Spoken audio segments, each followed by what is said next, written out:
कि कानून के हिसाब से डिजिटल अरेस्ट नाम की कोई चीज नहीं होती। जी। बेसिकली दो तरह के साइबर क्राइम होते हैं, एक तो होते हैं फाइनेंशियल क्राइम्स, दूसरे होते हैं सोशल क्राइम्स। ओके। और मैनिपुलेशन का लेवल कि कोई व्यक्ति आपके सामने प्रेजेंट भी नहीं है, वो केवल एक अननोन नंबर से आपको वीडियो कॉल कर रहा है और आपसे जो चाहे वो करवा रहा है। केवल आपको अपना कॉमन सेंस यूज करना है। पब्लिक प्रोफाइल है, हुँ।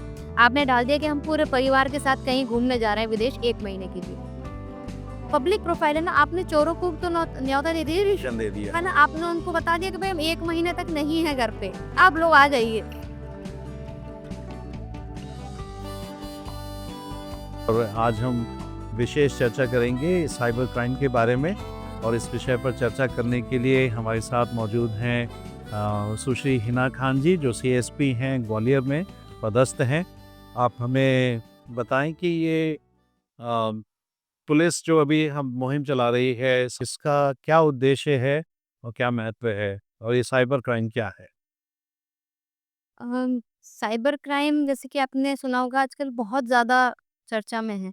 और साइबर क्राइम एक नाम ज़रूर है, लेकिन ये एक अम्ब्रेला है, इसके अंदर बहुत सारे तरह के क्राइम्स आते हैं डिफरेंट।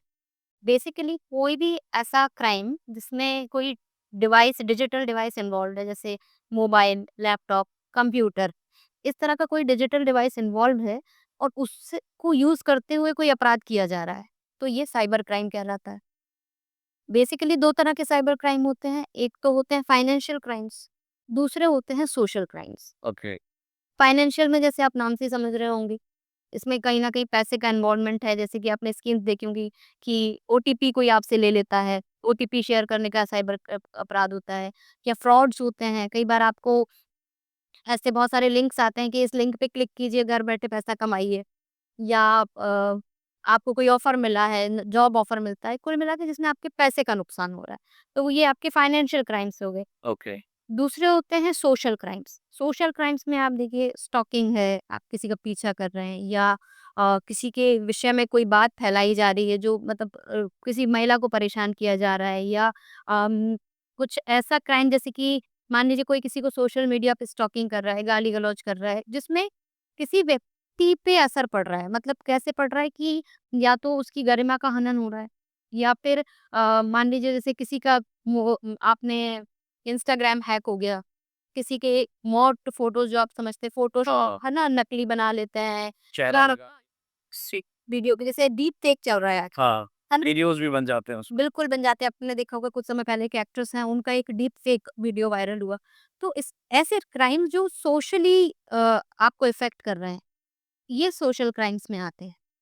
अब इसमें कई बार हमको पता ही नहीं होता कि बहुत छोटी-छोटी चीज़ें होती हैं और इसमें हम बच भी सकते हैं और फँस भी सकते हैं, क्योंकि साइबर क्राइम ये उसका अवेयरनेस क्यों चलाया जा रहा है? क्योंकि जो व्यक्ति है, वो खुद ही एक तरह से जाल में फँस जा रहा है, क्योंकि उसको जानकारी नहीं है। तो अगर उसे जानकारी रहेगी, तो कम से कम वो मतलब फँसेगा भी नहीं इस तरह की चीज़ों में और दूसरों को भी बता पाएगा। तो ये आपने 2 प्रकार के बताए, वित्तीय और एक सोशल है, क्राइम है। तो इसमें अभी अ, नया-नया कोई, जैसे कुछ चीज़ें तो हमें पता है कि मतलब कुछ लोगों को पता है कि ओटीपी नहीं देना है और बार-बार हमें बताया जाता है। नए-नए तरीके होते हैं ना, हर बार आते हैं। तो ऐसा कोई नया तरीका भी आया है? बिल्कुल, आप अभी देख रहे होंगे डिजिटल अरेस्ट बहुत चल रहा है। जी। हाँ जी। और इसमें कई लोग इसके शिकार भी हो रहे हैं और बड़े-बड़े फ्रॉड्स हो रहे हैं, करोड़ों का लोगों से ठगी हो रही है डिजिटल अरेस्ट के नाम पे। जी। जबकि कानून के हिसाब से डिजिटल अरेस्ट नाम की कोई चीज़ नहीं होती। जी। कोई भी पुलिसकर्मी आपको डिजिटली अरेस्ट नहीं कर सकता है। कैसे करेगा आप बताइए? अरेस्ट का मतलब ही होता है कि अभी रक्षा नहीं है क्या? हाँ, है ना? और डिजिटली अभी तक हमारे पास ऐसा कोई भी कानून नहीं है। कई बार केवल जानकारी का अभाव या डर। अभी कुछ समय पहले एक भी इंसिडेंट हुआ ग्वालियर में, जिसमें एक दंपत्ति को किसी ने वीडियो कॉल किया अननोन नंबर से, और सामने जो पर्सन था उसने अपने आप को किसी एनफोर्समेंट एजेंसी का सदस्य बताया उसने, कि मैं यहाँ से बोल रहा हूँ या इस तरह की चीज़ें। और उनको इतना डरा दिया, उनसे ये कहा कि आपके नाम पर फर्जी सिम चल रही थी, आपके नाम से सिम चल रही थी, जिस सिम का इस्तेमाल धोखाधड़ी में हो रहा है, तो अब हमने ऐसा केस रजिस्टर किया है और आप इसमें आरोपी बनेंगे, तो अब हम आपको डिजिटली हमने अरेस्ट कर लिया है। अब आप सोचिए कि वो व्यक्ति फिज़िकली प्रेज़ेंट भी नहीं है वहाँ, केवल वो वीडियो कॉल पर है, ये लोग अपने घर में बैठे हैं, लेकिन जानकारी का अभाव और डर इस कदर का हावी है कि उन्होंने मान लिया कि हम डिजिटली अरेस्ट हो गए। और हो सक क्योंकि आजकल आपके डॉक्यूमेंट्स हम बहुत सारी जगह अपने डॉक्यूमेंट्स यूज़ करते हैं, मतलब आधार कार्ड, पैन कार्ड, ये तो बहुत नेसेसरी डॉक्यूमेंट है, हम हर जगह यूज़ करते हैं। तो उन्होंने मान लिया, वो अपने घर बैठे-बैठे अरेस्ट हो गए, उन्होंने सारी जानकारी जो है अपनी कि अकाउंट की, बैलेंस की, संपत्ति की सब जानकारी उस व्यक्ति को दे दी, वीडियो कॉल पर। घर पूरा बंद कर लिया, अपने बच्चे को घर नहीं आने दिया। फिर बड़ी मुश्किल से जब उनके पड़ोसियों ने इस तरह का व्यवहार देखा तो वो पुलिस को कॉन्टैक्ट किया। पुलिस पहुँची, वो पुलिस के लिए भी दरवाज़ा नहीं खोल रहे थे, उसमें भी उनको डर लग रहा था कि कहीं ऐसा ना हो कि कुछ हो जाए। तो ये डिजिटल अरेस्ट आप देखिए कि कितना मतलब बढ़ा हुआ और मैनिपुलेशन का लेवल, कि कोई व्यक्ति आपके सामने प्रेज़ेंट भी नहीं है। वो केवल एक अननोन नंबर से आपको वीडियो कॉल कर रहा है और आपसे जो चाहे वो करवा रहा है। तो आपको एक ये डिजिटल वेस्ट की बात हुई, वैसे अमूमन ऐसी कुछ बातें आप बता सकते हैं टिप्स की कोई व्यक्ति जो सुन रहा हो कि ये चीज़ें कुछ वो करेगा तो ज़्यादा संभव है कि वो साइबर क्राइम से सुरक्षित रहेगा। कुछ ऐसी खास टिप्स हैं आपके पास?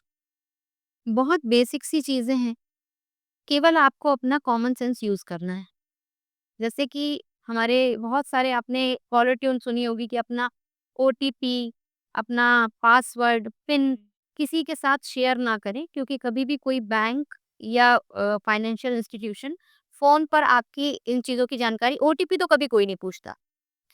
तो इस चीज़ में सावधान रहें, कभी अपना ओटीपी शेयर ना करें। दूसरा, आपके पास किसी भी अननोन नंबर से कोई लिंक आती है, हुँ। यूआरएल आता है, उस पर क्लिक ना करें। क्योंकि कई बार बहुत सारी ऐसी ऐप्स हैं जो अगर आप उस लिंक पर क्लिक करेंगे तो सामने वाले को आपकी स्क्रीन जो है, उसके कंप्यूटर या मोबाइल पे दिखने लगेगी। फिर आप उसे कुछ ना बताएँ, आप ओटीपी भी नहीं बताएँगे तो एसएमएस आएगा, वो रीड कर लेगा। आप पासवर्ड डालेंगे, वो रीड कर लेगा। आप हुँ। अपना कोई भी सोशल मीडिया यूज़ करेंगे, वो देख लेगा। तो ये चीज़ बिल्कुल ना करें। जो भी चीज़ too good to be true लग रही है, हुँ। जैसे मान लीजिए कोई मुझे घर बैठे बिना कुछ करे ₹15,000 महीना की नौकरी का ऑफर दे रहा है। कि मैंने ऐसा क्या काम कर दिया है कि मैं घर बैठे 15,000 की अधिकारी हूँ। तो ये चीज़ too good to be true है ना, ऐसा होना नहीं चाहिए। आपके एक नॉर्मल कॉमन सेंस आपका जागना चाहिए कि भई ऐसा क्यों दे रहा है सामने वाला ऑफर? तो दे रहा है तो उसमें कुछ ना कुछ गड़बड़ हो। तो थोड़ा इस चीज़ पे भी हमको सजग रहना चाहिए। इसमें ऐसा भी एक बार आया था मेरे पास कि आप फलानी जगह रिव्यू कर दें, तो आपको इतने पैसे मिल जाएँगे और कई बच्चों ने बताया कि उनको पैसे आ भी जाते हैं शुरू में और फिर जब वो दोबारा से कुछ करते हैं तो उसमें फँसते चले जाते हैं। ऐसा आपकी जानकारी में है? बिल्कुल, ये बेट है ना, हाँ। बेट है कि मान लीजिए मुझे पहले आपने मुझे ₹100 दिए, मैंने आपको ₹200 लौटा दिए। अब आपको मुझ पे विश्वास है। फिर आपने मुझे ₹500 दिए, मैंने आपको ₹1000 लौटा दिए। फिर 1500 दिए, मैंने आपको 3000, मैं दुगना करते देती जा रही। जब तक ये अमाउंट छोटा है तब तो ठीक है। लेकिन इस छोटे-छोटे अमाउंट से क्या हुआ, आपका मुझ पे विश्वास डेवलप हो गई। अब मैंने आपसे 20,000 माँगे और आपने मुझे 20,000 दे दिए पर मैंने नहीं लौटाए। तो इसमें मेरा गया क्या? मेरा तो फ़ायदा ही है ना।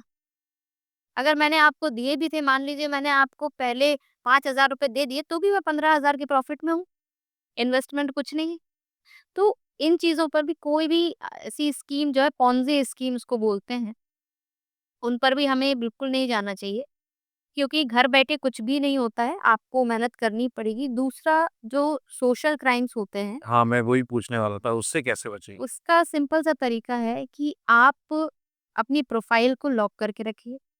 इस तरह के ऑप्शंस आजकल आ गए हैं कि आप अपनी जो डीपी है उसको भी लॉक कर सकते हैं और उसमें ये भी फीचर्स है कि कोई उसका स्क्रीनशॉट ना ले पाए, ये भी आप इनेबल कर सकते हैं। जैसे आप कई सारे लोगों का देखते होंगे, अगर आप व्हाट्सएप डीपी का स्क्रीनशॉट लेने का प्रयास करेंगे, नहीं आएगा। जी। या फेसबुक का वो बताएगा कि ये डीपी लॉक्ड है।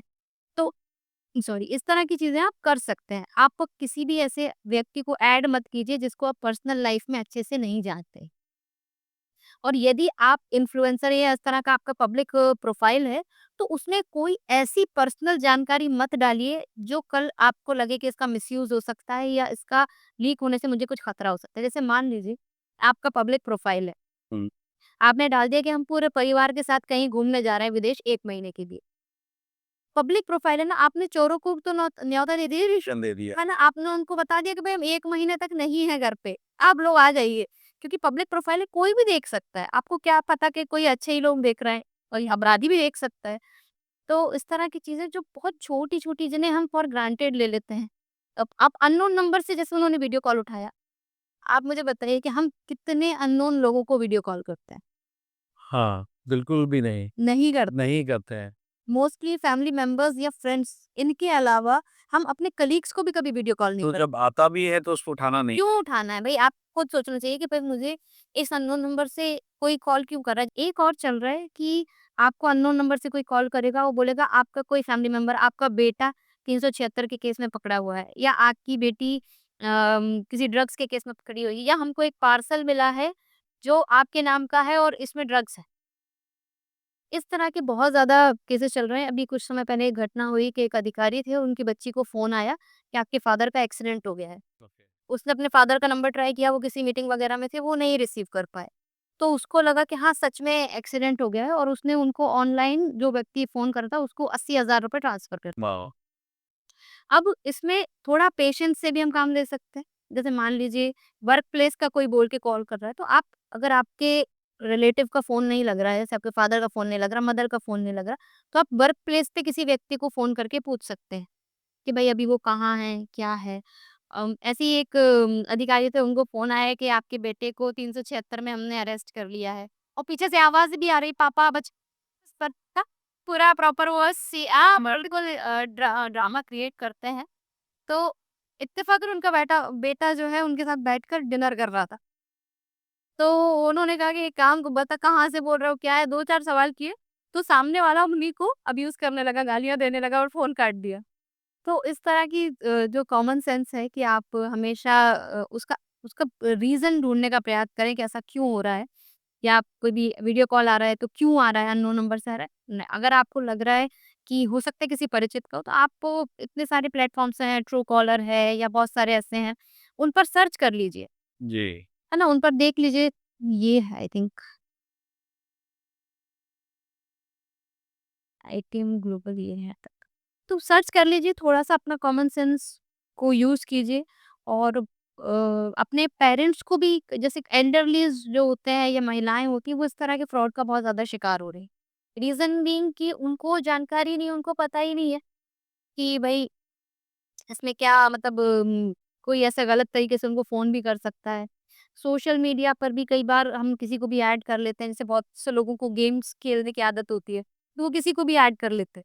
बट आपको अगर आप गेमिंग के लिए यूज़ कर रहे हो तो आप ऐसा प्रोफ़ाइल रखिए कि आपकी कोई भी पर्सनल डिटेल उस पर ना हो, है ना? और अगर आपका पर्सनल अकाउंट है तो फिर आप किसी अननोन पर्सन को ऐड मत कीजिए, थोड़ी-सी सावधानी रखेंगे। हिना खान जी, आपने बहुत अच्छी इसके बारे में जानकारी दी कि एक जन सामान्य कैसे अपने आप को सुरक्षित रख सकते हैं, एक थोड़े से कॉमन सेंस का इस्तेमाल करते हुए। और जो आपने टिप्स दिए, हम आशा करते हैं कि सभी इसका लाभ उठाएँगे और बचेंगे इन साइबर क्राइम से। आपका बहुत-बहुत धन्यवाद। Thank you.